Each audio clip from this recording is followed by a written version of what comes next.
Hi, and welcome to LNA Does Audio Stuff. So today we're going to be generating drums, melody, bass, chord progression, as well as a video performance that follows your whole live set. And what generating means is that the plugin or the device is basically creating certain sequences that you can then use as your melody or bass line, especially if you don't know much of music theory. So these devices and VSTs really will help you to find inspiration, especially when it's disappeared somewhere. So let's see what these 4 devices and VSTs can do.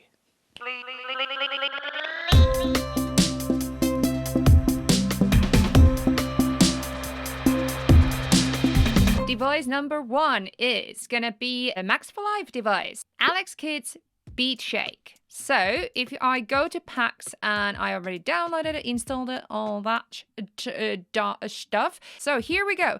So basically what this does is it doesn't really generate the rhythm by itself the same way, example, AlexKid's other devices like Instant House. So we can use this shake button to control the different sounds of the hi-hats, percussion, snare, and kick, as well as dynamics and velocity.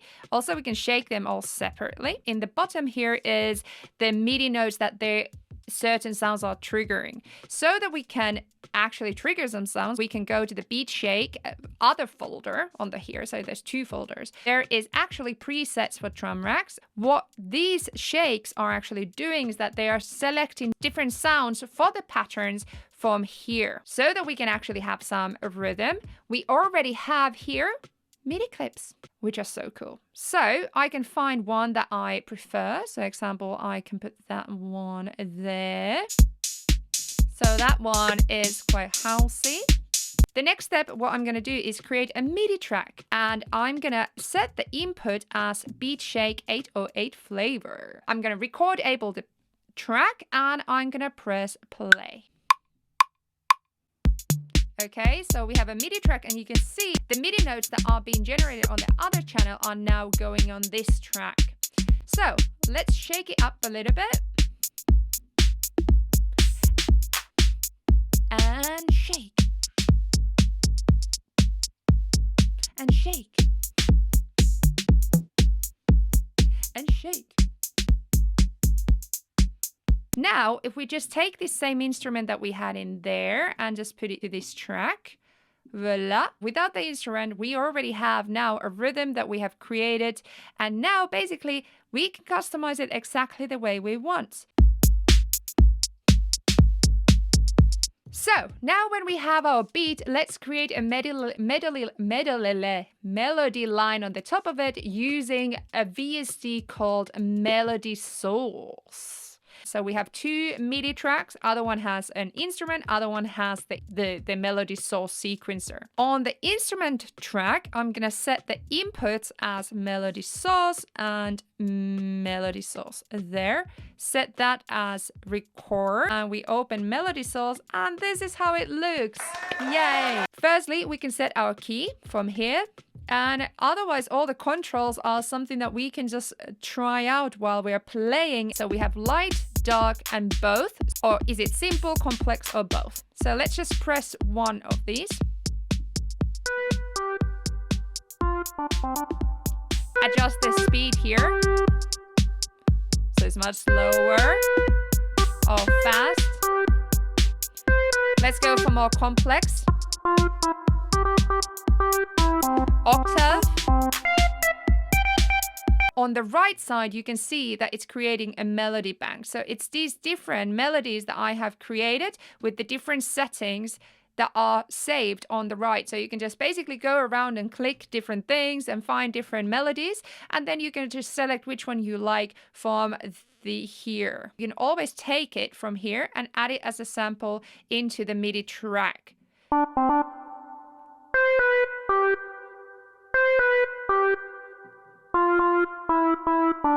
That means that you can start find inspiration and ideas by just generating them first with melody source and customize the MIDI notes exactly as you want them to be. Let's put some harmonizers on. So happy. Subscribe to my channel. Subscribe to my channel. Subscribe to my channel. Subscribe to my channel. The third technique is using devices that are already in Ableton Live to create bass line as well as a melody line, as well as a chord progression. Let's just get one of the basses here. There we go. And we're going to go to MIDI effects. So just by using a bridgeator, we can already find a lot of cool stuff. Let's just activate this. And what I'm going to do here is create a sample, create one very long note.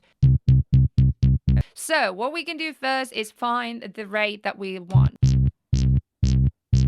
Kind of liking that. Okay. We can gauge how long is the note going to be playing. So we can have it longer or shorter. Using the retrigger beat as well as the repeat, we can create very cool variations on the pattern so it doesn't just do the same thing over and over time. So let's just find a rhythm that we like.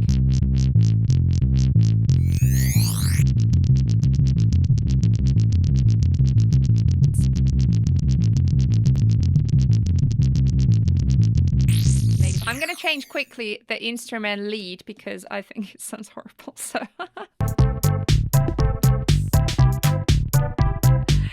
oh my god, together this sounds like a game, some type of game.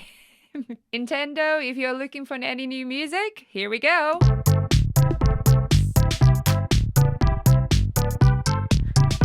Okay, let's add a chord progression to that. So we're going to use a similar method that we did before. So we're going to add a instrument and now couple of MIDI effects. So firstly, let's add a bridgeator. Then let's add a chord. And from chord, I actually want to add one of the presets, which is called House to Go. I like that one. And after that, we're also going to add a scale and we're going to put C major because that's what we're in. Let's add a sample again, the same thing, C, and then let's add that to the track. Oh, that's kind of nice. And now we can basically create exactly the same thing. We can add steps and create some kind of chord pattern. Make a bigger gate so that it will sound like it's more sustained. In this point, it's going to be good for us to use quite fast rate so that the bridgeator can do the job for us, and then we're going to make it longer later. Okay, so I found some notes that I really like. So now the chord progression, as I said, is quite fast. So that sounds more like a melody bit. So now what I can do is just freeze the track and flatten. Like that. So now we have that same chord progression as an audio file. We can extend the playback time by 2, like that. Or we can do that same much lower. And now you're thinking, okay, but it sounds oh, it doesn't sound great. So for that, we need to use a warp mode called Complex Pro. And with the envelope and format, we're going to make sure that it sounds all nice and tidy.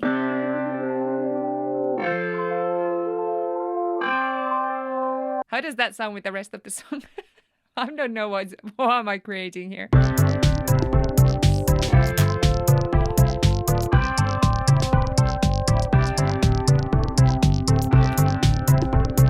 Oh my god, this is so random. Kind of enjoying it. It's kind of random. It's really weird. Am I liking it? I don't know. Okay, so number 4 is generating video together in our Ableton Live session to match the song that we have made. So what EboSuite actually does is that it helps us generate these video sequences together with our song. Well, I'm just going to show you.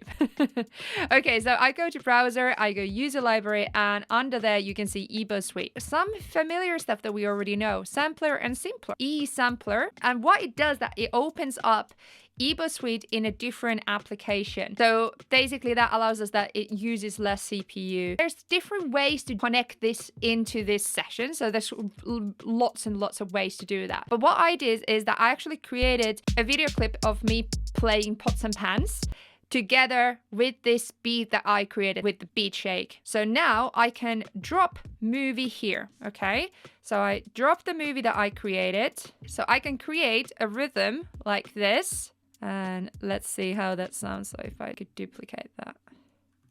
Okay, and let's play that. What I can also do is just press now any on my MIDI keyboard and it plays the video same time as I'm playing this. I can add a kaleidoscope. Or I can add audio or MIDI effects, add our lovely arpeggiator in front of this instrument. So now I'm not only generating audio pattern, also a video pattern same time. There's so much more to explore with this, with EboSuite. So I think I need to do a whole another video about that, but hopefully you enjoyed that.